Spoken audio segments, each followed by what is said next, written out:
Thank you and welcome to the show this morning. The topic today is the U.S. colored troops and the Battle of Nashville.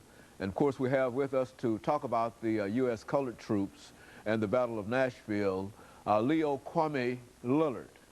And of course, Brother Lillard, let me welcome you to the show this morning. Glad to be here, Dr. And Haney. I hesitated in terms of trying to identify you because there are so many names that we could use in terms of the kinds of situations that you've been involved in and your leadership and et cetera, that it's difficult to simply come up with one word to say that you are this, because you might be this at one moment and next time you're doing something entirely different. Let's give our audience an opportunity this first segment to find out more about some of the things that we're talking about now, about your involvement with whatever, by having you to talk about your background, your education, and some of the things that eventually led you to come here as a representative dealing with the U.S. colored troops and the Battle of Nashville. Well, you know, I'm a Nashville boy. I went to Carter Lawrence Elementary School and Pearl High, and I got a degree in engineering at A&I in those days in 1961.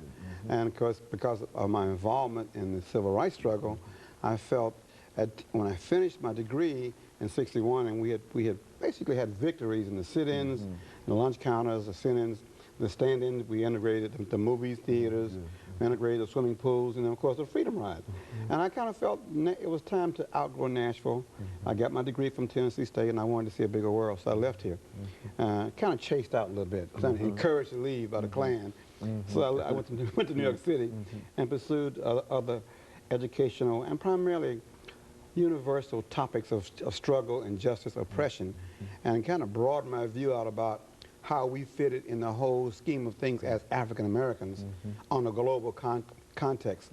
So I got kind of baptized into the radical Pan-African movement in Harlem by Malcolm X and James Baldwin and that whole 1960s intellectual international paradigm of struggle.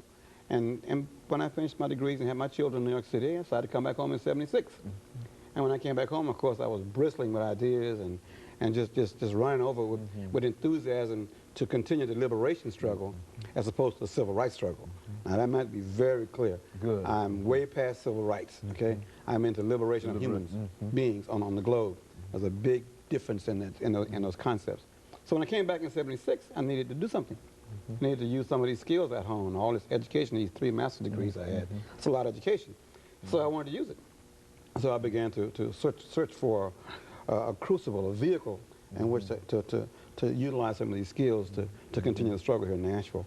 And I was a Capitol Hill Baptist Church a member, so we started Young Adult Fellowship, and we went to TPS and adopted children, and then we dealt with the bust of Forrest that was being unveiled in November of '78, and the church had a protest downtown at the Capitol, and the rest of history. I just simply moved from there to finding organizations and finding coalitions that really wanted to create a different kind of awareness model for struggle, because it was clear our children and our adults had very little consciousness in the city. They were very satisfied with living in Hendersonville or Antioch, and they were not looking at the oppression that was occurring on our children, particularly in the public schools, where they were not teaching black history. We forced the court, through Wiseman, through a coalition of parents, black and white, to look at opening up the curriculum so all children could learn the correct history, not white history, not black history, but the correct history. So that's what I did in '79, '79, '80, '81.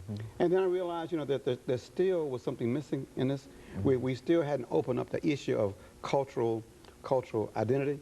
So we started the African American Cultural Alliance, and we're into our 24th year of having the only African festival on a black college campus in the entire United States. Now this is the famous African Street Festival. Yes, 24 years. Every September at Tennessee State University. It is the only one of its nature in the country. And this is your 24th year in Coming up September. That's right. And we've outlasted, Dr. Haney, Black Expo, Summer Lights, Italian Street Festival. Now here Dancing in the District is no longer.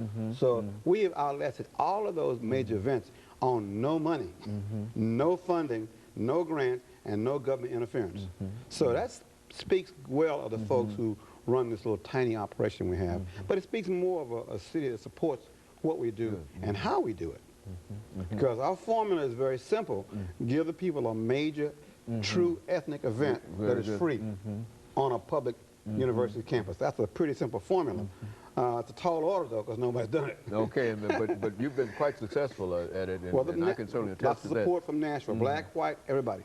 Very good. And, of course, let us make preparations for this first commercial break, Brother Lillard. Okay. And then we'll be back and talk about some of the aspects. And, of course, we'll be back with our audience following this very, very short commercial break.